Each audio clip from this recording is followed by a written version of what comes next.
कसाना जी ने जो एक कदम उठाया, मैं आपसे पूछना चाहता हूं, एक बात प्रश्न कर रहा हूं साथियों दोस्तों। अब तक हमारे आजादी के बाद से लेकर के आज तक, आजादी से पहले विजय कसाना जी जंग हमने लड़ी, इस विश्व के चक्रवर्ती राजा आपके पूर्वज रहे, इस देश के सबसे बड़े क्रांतिकारी और देश को चलाने वाले आपके बुजुर्ग रहे। फिर ऐसी क्या बात हो गई कि आज हम इस कमजोर स्थिति में हैं कि हमारे बच्चों के लिए पेट भरने के लिए अन्न तक नहीं है, किसान आत्महत्या कर रहे हैं, नौजवान मारे जा रहे हैं। दोस्तों सीधा सीधा मैं एक आपके सामने बात रखना चाहता हूं, उसके बाद मैं ज्यादा आपके बीच में विलंब नहीं करूंगा, क्योंकि आज कलाकार की हैसियत से तो आया ही आया हूं, परंतु पार्टी के कार्यकर्ता की हैसियत से ज्यादा आया हूं।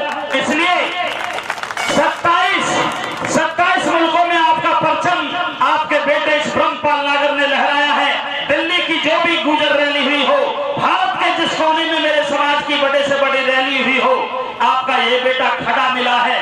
एक स्टेज मेरी होती थी और एक भाई विजय कसाना जैसे नेताओं की होती थी। तो दोस्तों मुझे गर्व है कि मैं ऐसी बहादुर कौम में जन्मा हूं, ऐसी बहादुर कौम में जन्मा हूं जिसके बेटों ने आज संकल्प लिया है कि इस देश की भूख मिटानी है, 36 बरादरी को साथ लेकर के उनकी रक्षा सुरक्षा सेवा करनी है। ऐसी कौम में मुझे जन्म लेने का गौरव हासिल हुआ है। आपको बस एक निवेदन करना चाहता हूं दोस्तों, आजादी के बाद से अनेकों पार्टी आपने देख ली। मैं धन्यवाद देना चाहता हूं विजय कसाना जी, बेशक से मेरे कुछ नेता बुरा मान जाएं, धन्यवाद देना चाहता हूं मानवर काशीराम जी को, जिन्होंने केवल 10-10 लोगों के बीच में जाकर के मीटिंग की और दोस्तों भूखे रह करके साइकिल पे जा करके मीटिंग की, अपने समाज को जगा दिया। समाज जगने के बाद में उत्तर प्रदेश जैसी देश का बड़ा राज्य उन लोगों के हाथ में आया, सत्ता हाथ में, और जैसे सत्ता हाथ में आई तो जो इतने वर्षों में वो लोग नहीं कर पाए थे अपने समाज का भला, वो 5 साल में सत्ता की चाबी लगा करके दुनिया भर की यूनिवर्सिटी और कॉलेज और मेडिकल कॉलेज खड़े कर दिए। आपसे एक उदाहरण मैंने दिया है, अगर आप भी कभी कांग्रेस की गुलामी कर रहे हैं, मुझे कोई दिक्कत नहीं है कहने में, कभी बीजेपी की गुलामी कर रहे हैं, मुझे इसमें भी कोई एतराज नहीं है। जो भाई जहां काम कर रहे हैं अपने विवेक का इस्तेमाल कर लें, जब तक काम कर रहे हैं करें, परंतु ये भारतीय वीर दल जो पार्टी आपके बीच में आई है, ये आपका अपना प्लेटफॉर्म है। तो मैं चाहता हूं कि आप अपनी गाड़ी पे कपड़ा मारना चाहोगे साफ करने के लिए, या दूसरे की गाड़ी पे कपड़ा मारना चाहोगे, या गुलामी की राजनीति करना चाहोगे, या अपने बैनर के नीचे राजनीति करना चाहोगे? दोस्तों आपसे सवाल है मेरा, ये हाथ जोड़ करके सवाल कर रहा हूं। विजय कसाना जी आप धन्य हैं, ऐसी सूरवीर माता ने आपको जन्म दिया है। 25 वर्ष की तपस्या के बाद आपने संकल्प लिया कि जब राजनीति ही सत्ता की चाबी है, सत्ता से ही सारे विकास होते हैं, तो मेरे देश की मेरी वीर कौम क्यों गुलामी करें? हमारी भी एक राजनीतिक पार्टी होनी चाहिए, हमारी भी एक राजनीतिक पहचान होनी चाहिए। और ये पहला कदम बड़े बड़े नेता नहीं जुटा पाए। मैं छाती ठोक करके कहता हूं मीडिया बैठा है भारत का, क्योंकि इंटरनेशनल कलाकार के रूप में मुझे जाना जाता है। मैंने निवेदन किया था कसाना जी राजेश पायलट जी से, क्योंकि उनके साथ में बहुत उड़ा हूं देश में, उनके साथ में फ्लाइट में उड़ा हूं, उनके भाषण की है, उनके स्पीच की है। हाथ जोड़ करके सन 1999 में मैंने कहा था कि पायलट साहब मुझे बता दो कि आप मायावती से भी कमजोर हैं। पायलट साहब बोले नहीं। तो ये बता दो क्या मुलायम सिंह जी से भी कमजोर हैं कि नहीं? तो मेरी बात सुन लीजिए, अगर आप उनसे कमजोर नहीं हैं, विजय कसाना लंबा तो नहीं बोल रहे हैं, अगर आप उनसे कमजोर नहीं है पायलट साहब, तो क्यों तो खुद गुलामी कर रहे हो? क्यों मेरे भारत के वीर समाज को, इतने बड़े समाज को गुलामी करवा रहे हो? अगर आप में ताकत है तो आप राजनीतिक पार्टी बना के दे राजेश पायलट जी, मैं आपके चरण धो धो करके पीऊंगा। दोस्तों पायलट साहब ने मुझे कहा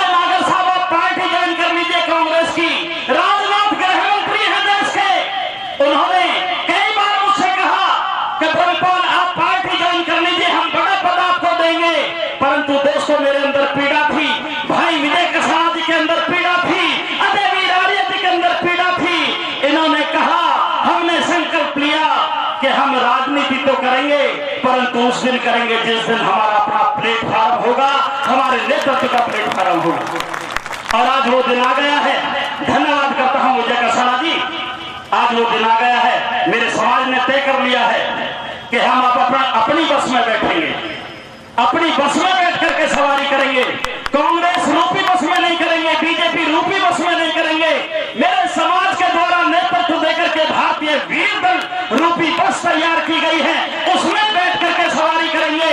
जब अपनी बस में सवारी करेंगे तो किसी ड्राइवर की ताकत नहीं है कि हमें बस से नीचे उतार दे, किसी कंडक्टर की ताकत नहीं है कि हमें बस से नीचे उतार दे। हमारी बस होगी, हमारा टारगेट होगा, हमारा सफर होगा, हमारी अपनी गाड़ी होगी, हमारा अपना चुनाव चिन्ह होगा, हमारी वोट होगी, हमारी पार्टी होगी और दोस्तों हमारी सत्ता होगी।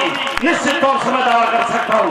ज्यादा ना कह करके अगर आपकी इजाजत हो तो मैं दिल्ली से चल करके आया हूँ, ढोल डपाके लेकर के आया हूँ। इजाजत हो तो इससे पहले कि नेता बोले, इससे पहले कि हमारे राष्ट्रीय अध्यक्ष बोले, एक गीत बना करके लाया हूँ। इजाजत हो तो ठोक दो, गादू को दिक्कत नहीं साथियों। हाथ उठा करके बताओ, हाथ उठा करके मेरे साथ बोल दो, बोलो भारत माता की, भारत माता की। इसमें शर्त ये होगी, इसमें शर्त ये होगी कि मेरे साथ मेरे भारतीय वीर दल के राष्ट्रीय अध्यक्ष और उनके साथियों को मंच पे खड़े होकर के गीत सुनना पड़ेगा। आप नहीं खड़े हो गए, आपसे निवेदन है, ये गीत मेरे साथ गाना पड़ेगा और मंच पे खड़ा होना पड़ेगा। क्योंकि गर्व मुझे भी है कि जन्म आपकी जाति में लेकर के 26 देशों में मैं गया हूं, तो मैं भी अंतर्राष्ट्रीय हूं। अगर आपके नेता अंतर्राष्ट्रीय हैं, मंच अंतर्राष्ट्रीय है, तो ब्रह्मपाल नगर भी आपका बेटा, आपका भाई बन करके अंतर्राष्ट्रीय उद्घोष आपके माध्यम से करता है। आइए साथियों, किस तरह से चलिए।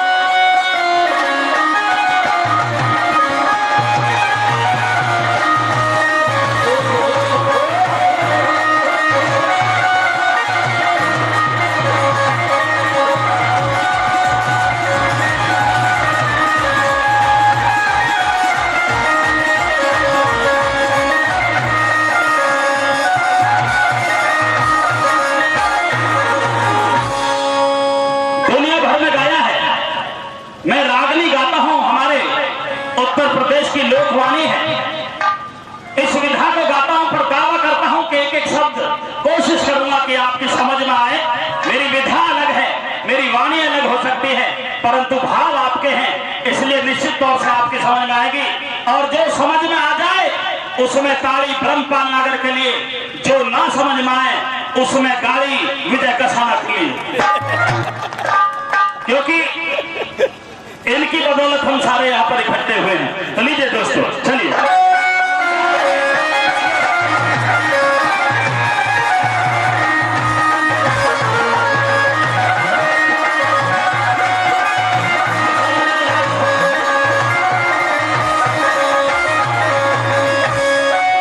कहा है कि इरादा अटल हो तो जुनून चाहिए।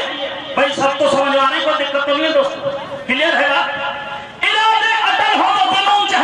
भाई इरादा अटल हो तो जुनून चाहिए, दिल पर लिखने को मजबूर चाहिए। शाही से नहीं लिखी जाती वीर गाथाएं, शहादत लिखोगे तो खून चाहिए, लिखोगे तो खून चाहिए। दोस्तों पेश है गीत, शानदार गीत, किस तरह से।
अत्याचारों से, अत्याचारों से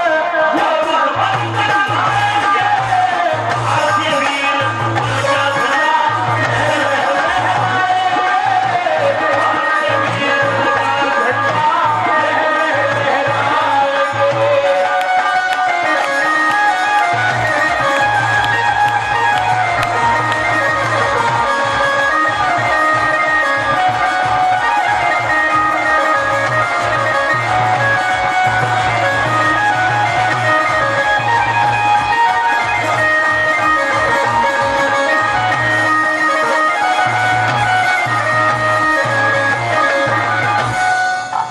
भारत का रिकॉर्ड है, मेरे देश का रिकॉर्ड है। जहां जहां भी नदी है, जहां जहां भी जंगल है, जहां जहां भी वन है, भाई विजय कसाना जी वहीं वहीं गुजर है। क्योंकि मुगलों से और अंग्रेजों से आपकी कम्युनिटी ने 900 साल जंग की और अपने बच्चों को सुरक्षा देने के लिए, अपने बच्चों को सुरक्षा देने के लिए नदियों के तट पे, किनारे पे, जंगल में अपने परिवारों को बसाया। ये होती है देशभक्ति, ये होती है भारतीयता दोस्तों। और आप जंगल में चले गए, जब देश आजाद हुआ तो चालाक लोगों ने अपनी अपनी पार्टी बना करके आपके हक हकूकों से आपको वंचित कर दिया। देश के गद्दार देश के शासक बन बैठे और देश के असली हीरो आज ऐसे बैठे हैं भिख मंगे की तरह। अगर इस स्थिति को बदलना चाहते हो दोस्तों, तो भारतीय वीर धन का झंडा उठा लीजिए, झंडा उठा लीजिए। मैं दावे के साथ कहता हूं, सत्ता आपकी होगी। दूसरी कड़ी आपके सामने है। और भाई देवेंद्र जी जो ग्रेटर नोएडा से चल करके हमारे बीच में पहुंचे हैं, वो इस गीत पर खुश होकर के 500 रुपए हमारी टीम के लिए दे रहे हैं। एक बार जोरदार ताली होनी चाहिए, जोरदार ताली। मैं निवेदन कर रहा हूं कि जो भाई इनाम दे उनको बाद में बोलूंगा, बीच में खड़ा मत करो। बिल्कुल